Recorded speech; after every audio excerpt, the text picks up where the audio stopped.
Hello friends, हम अपनी daily life में अक्सर ऐसा कहते हैं, ऐसा करना चाहिए था, ऐसा नहीं करना चाहिए था, तुम्हें ऐसा करना चाहिए था, तुम्हें ऐसा नहीं करना चाहिए था, उसे ऐसा करना चाहिए था, उसे ऐसा नहीं करना चाहिए था।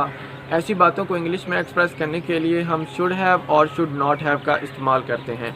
ऐसा करना चाहिए था, शुड हैव, ऐसा नहीं करना चाहिए था, शुड नॉट हैव। जब हमें कुछ करना चाहिए था लेकिन नहीं किया, तब हमारे सेंटेंसेस में शुड हैव लगता है। जब हमें कुछ नहीं करना चाहिए था लेकिन कर दिया, तब हमारे सेंटेंसेस में शुड नॉट हैव लगता है। एग्जाम्पल देखते हैं।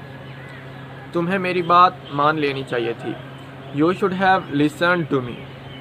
याद रहे कि ग्रामर के लिहाज से शुड हैव के बाद हमेशा वर्ब की थर्ड फॉर्म इस्तेमाल होगी। उन्हें कुछ पैसे बचा लेने चाहिए थे। They should have saved some money. तुम्हें क्रिकेट खेलनी चाहिए थी। You should have played cricket.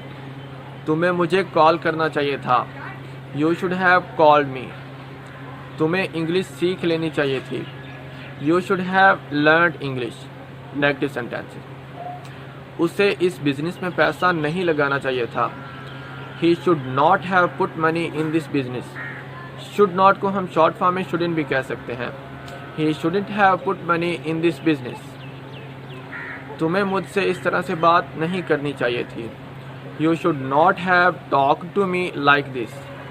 मुझे तुम पर इल्ज़ाम नहीं लगाना चाहिए था। I should not have blamed you. उसे शादी नहीं करनी चाहिए थी। He should not have married. उसे गाना नहीं गाना चाहिए था। She should not have sung the song. और हाँ, शुड हैव को हम शॉर्ट फॉर्म में शुड भी कह सकते हैं। वीडियो अच्छा लगा हो तो लाइक करना, शेयर करना और दोस्तों के साथ शेयर करना। चैनल को सब्सक्राइब करना मत भूलना और साथ ही साथ बेल के आइकन को भी प्रेस कर देना ताकि जो भी नई अपडेट आए वो सबसे पहले आप तक पहुंचे। Thanks for watching.